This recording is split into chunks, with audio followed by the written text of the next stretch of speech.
नमस्कार दोस्तों, आपके अपने YouTube channel stock market psychology में स्वागत है।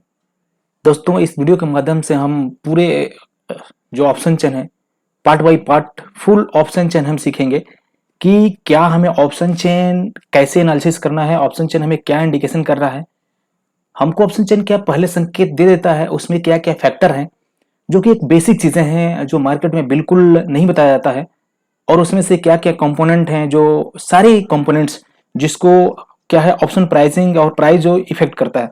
तो वो सारी चीजें हम इस जो सीरीज में सीखेंगे। और हमने दोस्तों आज से ही ये सीरीज किया है ताकि बहुत सारे लोग हमें ये कमेंट कर रहे थे कि सर ऑप्शन चेन की जो है एनालिसिस देखिए हम करते हैं, तो जो लोग हैं क्या है कि बहुत सारी ये चीजें बता रहे थे कि कैसे उसको एनालिसिस करना। तो इस चीजों को हम अपनी वीडियोज में बताएंगे और ये वीडियो को आप अंत तक जरूर देखिएगा और पूरा फुल देखिएगा ताकि आपको ये पूरे क्लियर समझ में आ जाए कि हम ऑप्शन चेन का एनालिसिस कैसे करते हैं, ऑप्शन चेन का क्या क्या फैक्टर है जो हमें मार्केट में देखना चाहिए, बेसिक्स क्या है, कैसे ऑप्शन चेन को हमें एनालिसिस करना है, इस डाटा को कैसे रीड करना है। तो चलिए एक बार हमने अभी एनएससी का ऑप्शन चेन ये खोल रखा है और इस पे एक बार हम बारी बारी से देखते हैं कि कैसे हमें सेलेक्ट करना है, कैसे इसको एनालिसिस करना है। तो एक बार जस्ट एक मिनट, चलिए हम डाटा देख लेते हैं, फिर धीरे धीरे फिर हम इसको एक एक चीज जितने भी ऑप्शन चेन में है एक एक चीज के बारे में बात करेंगे। कि अभी हम आप देखें कि यहाँ से जब आप निफ्टी सेलेक्ट करेंगे, ये एनएससी का साइट है दोस्तों, एनएससी ऑप्शन चेन लिखेंगे तो आ जाएगा। तो यहाँ पे सारे देखिए ये निफ्टी, बैंक निफ्टी, इसके बाद फिर निफ्टी, एक मिड कैप जो है ये इसका निफ्टी यहाँ तक आ गया है। इसमें आप जो स्टॉक्स हैं यहाँ पूरे देख सकते हैं, जिस स्टॉक का है यहाँ से आप जैसे एबीबी का हमें दिखना है तो आप जैसे सेलेक्ट करेंगे तो पूरा ये एबीबी का अपना ऑप्शन चेन खुल जाएगा। बाकी एक्सपायरी देखिए आप जो जितने स्टॉक्स हैं उसकी मंथली एक्सपायरी डेट होता है और जो हमारे इंडेक्स हैं इसकी क्या है वीकली एक्सपायरी होता है।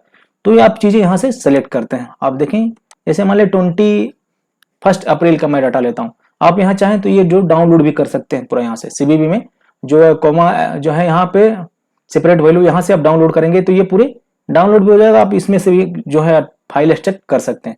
चलिए हम एक एक फैक्टर को देखते हैं कि क्या है। अब देखिए ओईए इसमें जो है हेडिंग्स को एक बार देख लेते हैं कि ओपन इंटरेस्ट। ओपन इंटरेस्ट क्या होता है?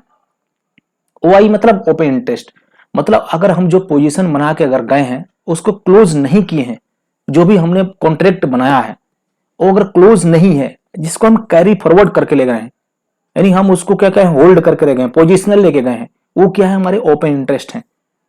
वो पूरे हमारे उसको हम ओपन इंटरेस्ट बोलते हैं। यानी अभी भी क्या है ओपन जो इंटरेस्ट है वो ओपन है, यानी अभी भी जो इतने भी हैं वो ओपन है, वो क्लोज नहीं है, तो इसको हम ओपन इंटरेस्ट बोलते हैं। दूसरा क्या है चेंज इन ओपन इंटरेस्ट। आप देखें चेंज इन ओपन इंटरेस्ट मतलब आज जो फ्रेश पोजीशन बनाया गया ओपन इंटरेस्ट में क्या चेंजमेंट हुई है, ओपन इंटरेस्ट में क्या चेंजमेंट हुई है उसको हम चेंज इन ओपन इंटरेस्ट बोलते हैं। इसको अभी हम नीचे देखेंगे तो आपको एक क्लियर पिक्चर समझ में आएगा। जस्ट मैं इसको एक बार जहां डाटा है वहां पे दिखा देता हूं। तो आप एटीएम के पास अगर आएंगे तो देखिए आज जो क्या है यहाँ जो आप एग्जाम्पल से हम समझेंगे अभी भी क्या है 2166 जो है 66 2166 17,300 स्ट्राइक प्राइस के पास क्या है ओपन इंटरेस्ट है, यानी यहाँ भी आप आज ओपन इंटरेस्ट है। और आज इसमें देखिए जो fresh change in open interest है वो 1569 कॉन्ट्रैक्ट बनाया गया है। और इस कॉन्ट्रैक्ट को बनाने में कितने वॉल्यूम आए हैं ये है, देखिए ये अभी क्या है कॉन्ट्रैक्ट्स में है, ये कॉन्ट्रैक्ट्स में, इसमें क्या है मल्टीप्लाइज बाय आपको 50 करना पड़ेगा अगर आप चाहते हैं कि कितना ये लॉट साइज है जितने भी ये हैं। लेकिन इसमें आपको क्या है कॉन्ट्रैक्ट्स जितने भी होंगे इसमें 50 का मल्टीप्लाई करेंगे तो ये पूरा एक्चुअल ओपन इंटरेस्ट निकल के आएगा कि कितने जो है क्वांटिटी ट्रेड में एक्चुअल में इस स्ट्राइक प्राइस में। पहले क्या आता था ये मल्टीप्लाई करके आता था, ओल्ड वाले आप देखेंगे साइड में, लेकिन अभी क्या है ये कॉन्ट्रैक्ट होके आते हैं, ये ओनली कॉन्ट्रैक्ट में है। अब तीसरा क्या है आईवी है दोस्तों, देखिए आईवी चौथा सॉरी वॉल्यूम, यानी वॉल्यूम में आपको बता दिया कि इस चेंज इन ओपन इंटरेस्ट को क्रिएट करने में कितने वॉल्यूम लगाया है, कितने वॉल्यूम से ये बाइंग किया गया है, इससे क्या कोरिलेशन है दोनों में हम आगे चल के बात करेंगे कि दोनों में क्या कोरिलेशन है। यह हमें कहां पता चलता है कि ये बड़े प्लेयर हैं कि ये यहाँ क्लाइंट हैं, ये दोनों के कोरिलेशन में हम कैसे ये पता कर सकते हैं कि यहाँ जो काम कर रहा है वो बड़ा प्लेयर काम कर रहा है या हमारे आपके जैसे क्लाइंट काम कर रहा है। तो पहले आप ये जो कंसेप्ट क्लियर कर लीजिए, फिर इसको हम नेक्स्ट सीरीज में बात करेंगे और पूरे डिटेल में बात करेंगे, पूरे डिटेल में बात करेंगे ताकि आपको चीजें क्लियर हो जाए। देखिए रटिए मत आप, जब चीजों को क्लियर, आपका अगर फंडामेंटल क्लियर हो जाएगा तो आप ऑप्शन चेन देखेंगे और उसके बाद अपना खुद का एक जब सेटअप क्रिएट करेंगे तो वहां आपको सारी चीजें क्लियर हो जाएगा। मैं इसलिए वीडियो सीरीज स्टार्ट किया हूं ताकि आप खुद को आत्मनिर्भर बनाएं और खुद अपना एक सीरीज स्टार्ट करें। जी देखिए चौथा क्या हमारा आईवी। आईवी क्या है? इंप्लाइड वोलेटिलिटी है। वोलेटिलिटी क्या होता है? दो प्रकार का होता है, एक हिस्टोरिकल वोलेटिलिटी होता है, एक होता है इंप्लाइड वोलेटिलिटी।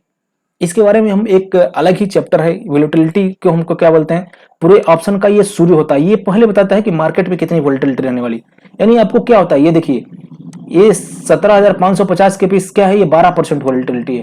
यानी क्या होता है, ये इस एक्सपायरी रेट में जब तक ये है, ये 12% ऊपर और 12% नीचे तक जा सकता है, ये हमें बताता है। लेकिन क्या होता है, ये भी अलग फैक्टर पे डिसाइड होता है, ये भी चेंज होता है। मार्केट के बहुत सारे फैक्टर इस पे होते हैं, जैसे ये चेंज होता है, देखते हैं कि आई भी बढ़ता है घटता है, हर एक क्या है, ये बहुत टिक चेंज होता रहता है। तो इसके बारे में हम आगे बात करेंगे कि ये क्या फैक्टर डिसाइड करता है, कौन कौन से फैक्टर हैं जो आईवी को क्या करता है, इफेक्ट करता है। लेकिन आप ये चीजों को समझिए। तो पहला क्या होगा, हिस्टोरिकल वोलेटिलिटी, यानी जिसको हम एक साल का लेकर वोलेटिलिटी मानते हैं उसको हिस्टोरिकल वोलेटिलिटी है। लेकिन इंप्लाइड वोलेटिलिटी कहते हैं, ये फ्यूचर के वोलेटिलिटी को बताता है कि ये इस जो स्ट्राइक प्राइस में कितनी फ्यूचर में जो है वोलेटिलिटी होने वाली है। और जो हमारी हिस्टोरिकल वोलेटिलिटी होती है वो बताती है कितना जो है प्रीवियस एक साल में इतनी वोलेटिलिटी थी। इसमें जो भी हमारे हिस्टोरिकल वोलेटिलिटी बताती थी कि एक साल में इतनी वोलेटिलिटी थी, लेकिन ये हमें बताता है कि इसमें कितना वोलेटिलिटी होने वाला है फ्यूचर में इस स्ट्राइक प्राइस में। इस प्रकार आप देखते हैं कि क्या होता है, जिसमें वोलेटिलिटी ज्यादा है वहां क्या होता है, वहां उसके जो है प्रीमियम भी ज्यादा होते हैं, क्योंकि वहां डिमांड ज्यादा होता है, लोग वहां डिमांड ज्यादा कर रहे होते हैं, इसलिए उसकी आईवी बढ़ जाती है। तो ये हमें आगे फैक्टर होते हैं, धीरे धीरे इसको हम बात करेंगे। चौथा आपका क्या है कि आईवी, आप देखें नेक्स्ट जो है आईवी, सॉरी ये आपको एलटीपी, लास्ट ट्रेडेड प्राइस, यानी इसके क्या है, प्रीमियम है।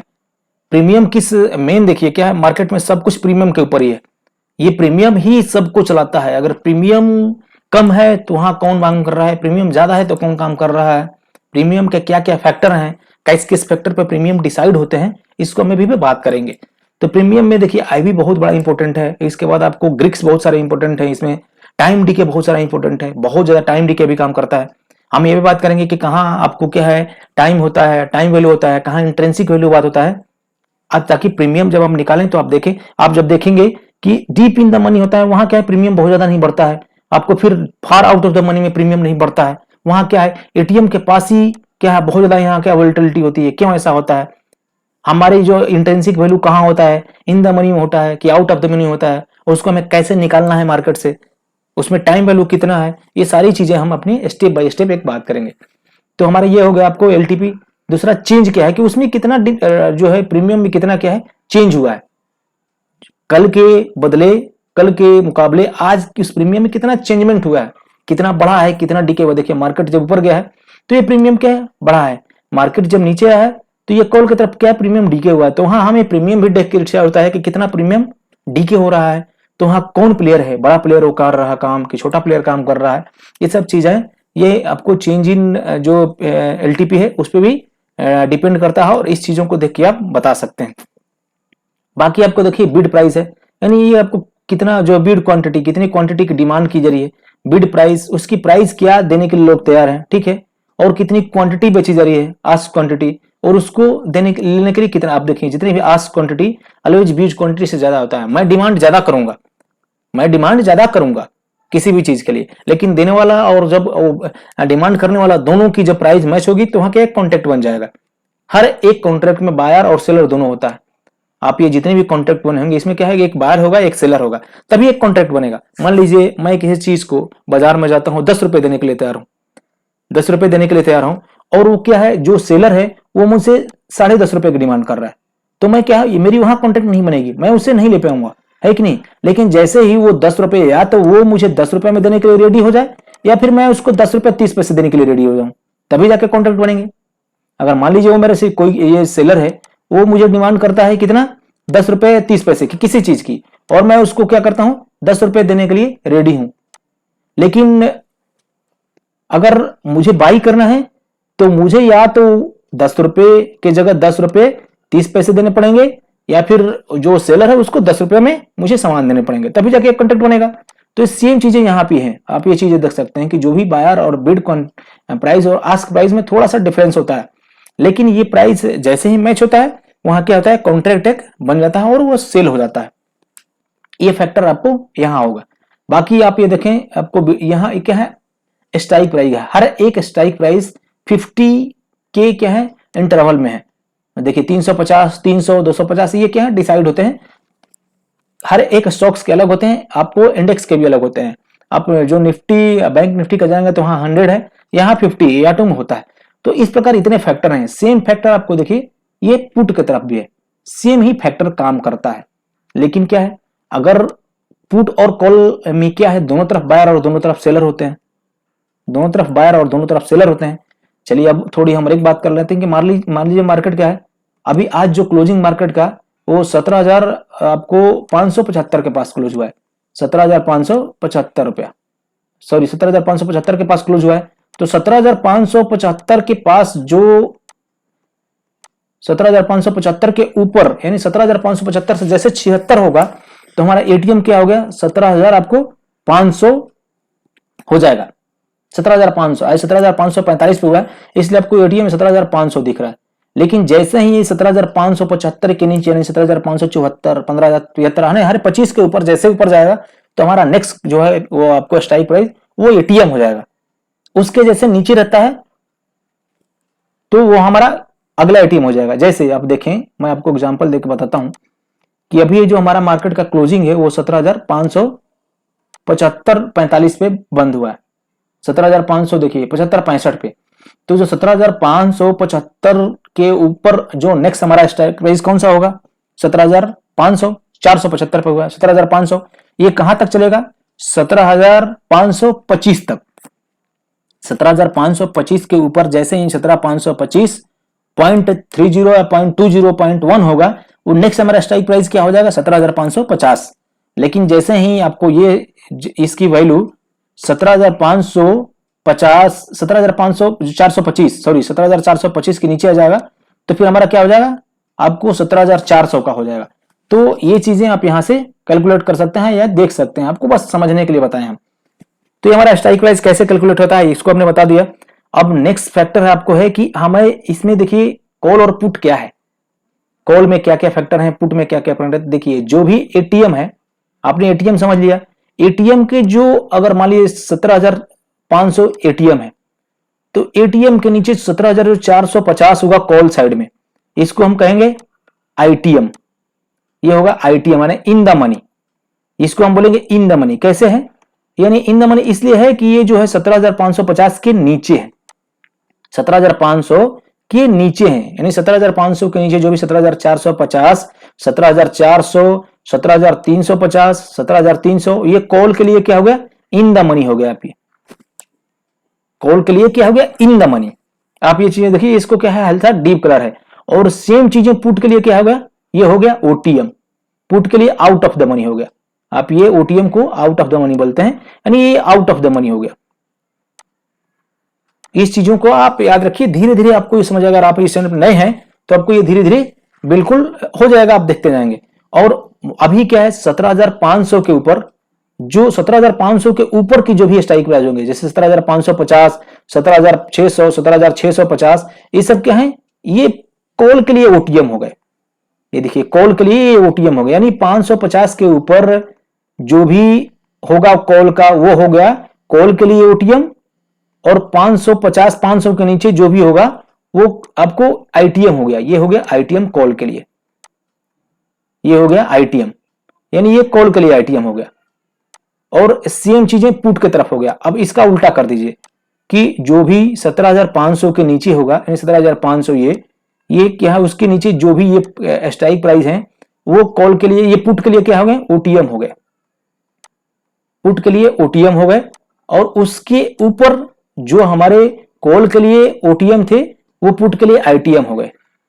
तो इस प्रकार आप देखेंगे कि आईटीएम में क्या हो गया, आईटीएम में हमेशा क्या है, जो एलटीपी यानी प्राइस ज्यादा होता है। क्यों, क्योंकि आईटीएम में आपको जो एलटीपी होता है यानी जो प्रीमियम होता है उसमें क्या होता है, इंट्रिंसिक वैल्यू होता है। और ओटीएम में क्या होता है, सिर्फ टाइम वैल्यू होता है। इसको हम कैलकुलेट भी करेंगे। तो ओटीएम में क्या होता है, सिर्फ टाइम वैल्यू होता है, इसलिए आप देखें कि ओटीएम में डीके भी ज्यादा होता है। यहाँ सिर्फ टाइम वैल्यू होता है। तो जितने भी हैं आप देखें कि जितने भी मार्केट में जब एक्सपायरी डेट नजदीक आता है तो जो भी ओटीएम के प्राइस होते हैं ये क्या होते हैं, जीरो हो जाते हैं। ओटीएम के प्राइस हमारे क्या होते हैं, जीरो हो जाते हैं, क्योंकि उसमें सिर्फ टाइम वैल्यू होता है। लेकिन आईटीएम के प्राइस जीरो नहीं होते हैं। आईटीएम के प्राइस क्या होते हैं, जीरो नहीं होते हैं। आपको मैं अभी दिखाता हूं आज के, देखिए आज जो एक्सपायरी था, एक चीज मैं आपको जस्ट दिखा देता हूं, यहाँ पे एक क्लियर इंडिकेशन हो जाएगा। 13 देखिए आज एक्सपायरी था, तो इसमें आप देखें जो भी हमारे ये प्राइस थे एलटीपी, देखिए ये जीरो हो गए हैं, यानी जो भी एटीएम के पास के जो भी हैं देखिए ये पूरे जीरो हो गए हैं। दोनों तरफ आप देख सकते हैं कि ये जितने भी ये क्या है, जीरो हो गए हैं। लेकिन इधर जीरो नहीं है, इधर क्या है, देखिए कुछ ये है, इधर क्या है, इसमें है, ये क्या है, इसमें टाइम वैल्यू है। यहाँ जितने भी, सॉरी टाइम वैल्यू और इंट्रिंसिक वैल्यू, तो इसमें जितने भी टाइम वैल्यू वो जीरो हो गए हैं, बाकी इसमें इंट्रिंसिक वैल्यू बचे हैं। इसलिए आप क्या देखें, लोग कहते हैं कि इन द मनी बाइंग करेंगे, क्योंकि इन द मनी आप बाइंग करेंगे तो वहां आपको डीके थोड़ा कम होता है, वहां टाइम वैल्यू के साथ इंट्रिंसिक वैल्यू रहता है। लेकिन देखिए जब भी एक्सपायरी होता है वहां टाइम वैल्यू पूरा, क्योंकि वहां उस दिन आके इस कॉन्ट्रैक्ट को एक्सपायर होना है, सारे कॉन्ट्रैक्ट को एक्सपायर होना है। तो जो भी आपको आउट ऑफ द मनी जहां टाइम वैल्यू है वो पूरे जीरो होना है, क्योंकि वो उस टाइप, जैसे आप मान लीजिए कोई इंश्योरेंस कराते हैं तो इंश्योरेंस के क्या होते हैं, हम एक प्रीमियम देते हैं और एक हमारा टाइम फिक्स होता है कि 1 साल का, 2 साल का, उस दिन का क्या होता है, उस दिन आके हमारी वो क्या है, इंश्योरेंस एक्सपायर हो जाता है। सेम चीज हमें क्या, हम एक कॉन्ट्रैक्ट बना रहे हैं, बायर और सेलर मिलकर कॉन्ट्रैक्ट बनाता है। वो जो थ्योरेटिकल है उसको आप जाके पढ़ लीजिए या फिर मैं बता दूंगा, क्योंकि वहां कॉन्ट्रैक्ट एक ऑब्लिगेशन बनता है कि भाई मैं बेचने के लिए इस चीज पे रेडी हूं, आप वहां खरीदने के लिए रेडी हैं, तो मैं वहां रिस्क ले रहा हूं, क्योंकि जो सेलर होता है वो क्या होता है, उसको रिस्क होता है ज्यादा। तो वो क्या करता है, वो कहता है कि ठीक है मैं आपको इस रेट पे देने के लिए रेडी हूं इस चीजें, कोई भी चीज, लेकिन एक टाइम वैल्यू है, उसके बाद अगर वो टाइम वहां तक नहीं आता है तो क्या होगा, कॉन्ट्रैक्ट हमारा एक्सपायर हो जाएगा, जो थ्योरेटिकल है। सेम चीज मैं आपको बताता हूं। तो यहाँ क्या है, ये आपको पूरे टाइम वैल्यू इसमें होता है हमारे ओटीएम में। लेकिन आईटीएम में क्या होता है, टाइम वैल्यू जो भी एलटीपी होती है, टाइम वैल्यू और इंट्रिंसिक वैल्यू दोनों होता है। लेकिन एक्सपायरी के दिन क्या होता है, टाइम वैल्यू खत्म हो जाता है, सिर्फ इंट्रिंसिक वैल्यू रहता है। आप ये चीजें देख सकते हैं, बिल्कुल आप चीजें देख सकते हैं। तो ये हमारा जो मोटा मोटी क्या है, ऑप्शन चेन का फैक्टर है। लेकिन ये कैसे डिसाइड होता है, टाइम वैल्यू को हमें कैसे डिसाइड करते हैं, उसके क्या क्या फैक्टर हैं, बाकी और कैसे हमें उसमें स्टडी करना है, कौन कौन से फैक्टर पे हमारे जो है प्रीमियम डिसाइड होता है, प्रीमियम कैसे रन करता है, इसको धीरे धीरे हम स्टेप बाय स्टेप सीखेंगे। तो अगर ये वीडियो अच्छा लगा तो इस वीडियो को थोड़ा लाइक करें। आप इसमें और क्या चाहते हैं, डीप में क्या स्टडी चाहते हैं, आप बिल्कुल मुझे कमेंट करके बताएं, ताकि अगर कमेंट करेंगे तो आपको बहुत अच्छा लगा मुझे सीखने में कि आप क्या चाहते हैं और इसमें क्या डीप स्टडी करना चाहते हैं। जो भी आप डीप स्टडी चाहते हैं कि हाँ ये चीजें, ये फैक्टर हैं, तो मैं उसको बिल्कुल अगले वीडियोज में एंडोर्स करूंगा और बताऊंगा। तो दोस्तों ये हमारे ऑप्शन का पहला सीरीज है। आप इस वीडियो को अगर आपको अच्छा लगा तो लाइक करें इस वीडियो को, और आप इस चैनल पर नए हैं तो इस चैनल को सब्सक्राइब करें, बेल नोटिफिकेशन के प्रेस कर रखें, ताकि लेटेस्ट और ज्ञानवर्धक जानकारी वो भी बिल्कुल मुफ्त में आप तक पहुंच सके। बहुत बहुत धन्यवाद आपको अपना कीमती समय देने के लिए और इस चैनल को ग्रो करने के लिए।